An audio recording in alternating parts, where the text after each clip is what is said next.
নমস্কার, বাঙালি ধর্ম চ্যানেলে সবাইকে স্বাগত। সবাই কেমন আছো? আশা করি ভালো আছো। প্রত্যেক বছর ভাদ্র মাসের শুক্লপক্ষের অষ্টমী তিথিতে পালন করা হয় রাধা অষ্টমী, কারণ এই তিথিতেই জন্মগ্রহণ করেছিলেন রাধারানী। যারা কৃষ্ণ জন্মাষ্টমী পালন করেছ, কৃষ্ণ জন্মাষ্টমীর সম্পূর্ণ ফল লাভ করতে হলে রাধা অষ্টমী ব্রত অবশ্যই পালন করতে হবে। এক পাহাড় সমান দান করলে যে পুণ্য লাভ হয়, একবার রাধা অষ্টমী পালন করলে সেই পুণ্য লাভ হয়। এবছর অর্থাৎ 2025 সাল বা 1432 সালে রাধা অষ্টমী কবে পালন করা হবে? রাধা অষ্টমী শুরু হবে 30শে আগস্ট 2025, 13ই ভাদ্র শনিবার রাত 8:09 থেকে এবং তিথি সমাপ্ত হবে 31শে আগস্ট 2025, 14ই ভাদ্র রবিবার রাত্রি 10:04। এবছর অর্থাৎ 2025 সাল বা 1432 বঙ্গাব্দের রাধা অষ্টমী ব্রত আমরা পালন করব 31শে আগস্ট 2025, 14ই ভাদ্র রবিবার। গোস্বামী মতে পালনের সময় হবে 15ই ভাদ্র 1 সেপ্টেম্বর 2025 সোমবার সকাল 9:32 মধ্যে। রাধা অষ্টমী ব্রত কত সময় ধরে করবে? কিছু লোক বলে দুপুর 12টা অবধি উপোস থেকে তারপর রাধা অষ্টমীর পুজো করে উপবাস ভঙ্গ করতে পারো। কিন্তু বৈষ্ণব ধর্মের লোকেরা যেমনভাবে কৃষ্ণ জন্মাষ্টমী পালন করে, একাদশী পালন করে, ঠিক তেমনিভাবেই রাধা অষ্টমী ব্রত পালন করে। সারাদিন উপবাস থেকে পরের দিন পালন করে তারপর উপবাস ভঙ্গ করে। তোমরাও চাইলে ঠিক এই একইভাবে রাধা অষ্টমী ব্রত পালন করতে পারো।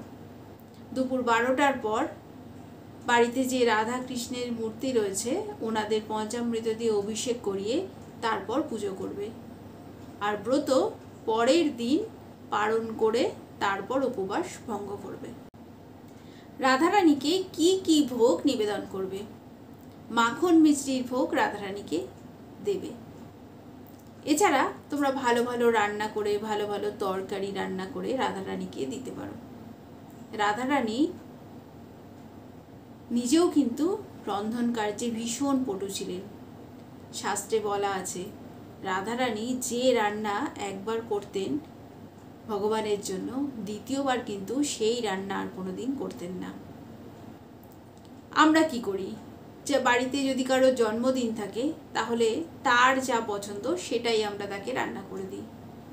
এই রাধা অষ্টমীর দিন রাধারানীর জন্মদিনেও রাধারানীর প্রিয় জিনিস তোমরা রান্না করে দিতে পারো। রাধারানীর খুব প্রিয় হচ্ছে কচু, তাই কচুর তরকারি রান্না করে দিতে পারো। এছাড়া কারিও রাধারানীর খুব প্রিয় ছিল, তাই কারি তোমরা রাধারানীকে রান্না করে দিতে পারো। রাধারানী ভাজা জিনিস খেতে খুব পছন্দ করতেন। ছোলা ভাজা, বাদাম ভাজা, মটর ভাজা, চাল ভাজা, ফুলুরি খেতে খুব পছন্দ করতেন, তাই তোমরা বেসনের ফুলুরি ভেজেও দিতে পারো। এছাড়া মালপোয়া রাধারানীর প্রিয় ছিল, তাই তোমরা মালপোয়াও দিতে পারো। এবার বলবো রাধারানীকে কোন ধরনের বস্ত্র পরাবে। রাধারানীর প্রিয় রং নীল। রাধারানী নীল রঙের বস্ত্র পরতে বেশি ভালোবাসতেন, তাই রাধারানীকে নীল রঙের পোশাক পরাবে। নিজেও কিন্তু পরতে পারো নীল রঙের বস্ত্র। এবারে বলবো রাধারানীকে উপহার কি দেবে। জন্মদিন বলে কথা, উপহার তো দিতেই হবে। আমরা কি করি? বাড়িতে যার জন্মদিন থাকে তাকে উপহার দিই, আর তার প্রিয় জিনিস তাকে উপহার দিই। রাধারানীর প্রিয় কি কি এমন জিনিস যে রাধারানীর খুব প্রিয়, রাধারানীকে উপহার হিসেবে দেওয়া যাবে? অনেকেই হয়তো ভাববে যে আমার কাছে কি আছে যে আমার কাছে দেওয়ার মতো কি আছে যে রাধারানীকে দেব? আছে। রাধারানীর অতি প্রিয় হচ্ছে কৃষ্ণ নাম, তাই কৃষ্ণ নাম করে রাধারানীকে উপহার হিসেবে দিতে পারো। যে কিছু করতে পারছো না, যে অসুস্থ, শরীর এতই খারাপ যে রাধা অষ্টমীর দিন কিছুই করতে পারছো না, বা অনেকে আছে আর্থিক পরিস্থিতি হয়তো খারাপ, সে হয়তো অর্থের জন্য রাধারানীকে কিছুই করে দিতে পারছো না, কিন্তু কৃষ্ণ নাম তো তাকে উপহার দিতেই পারো। তাই সারা দিন ধরে কৃষ্ণ নাম করবে। কৃষ্ণ নাম হচ্ছে রাধারানীর অতি প্রিয় জিনিস। সেই কৃষ্ণ নাম করে রাধারানীকে উপহার দিতে পারো।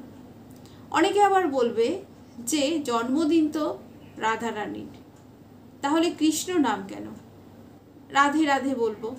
হ্যাঁ, সেটাই বলো, তাতেও অসুবিধা নেই। রাধারানীর অন্তরে বাস করেন শ্রীকৃষ্ণ, তিনি খুশি হবেন রাধায় রাধে রাধে রাধে শুনলে। তাই রাধারানীর প্রিয় জিনিস হচ্ছে হরিনাম সংকীর্তন।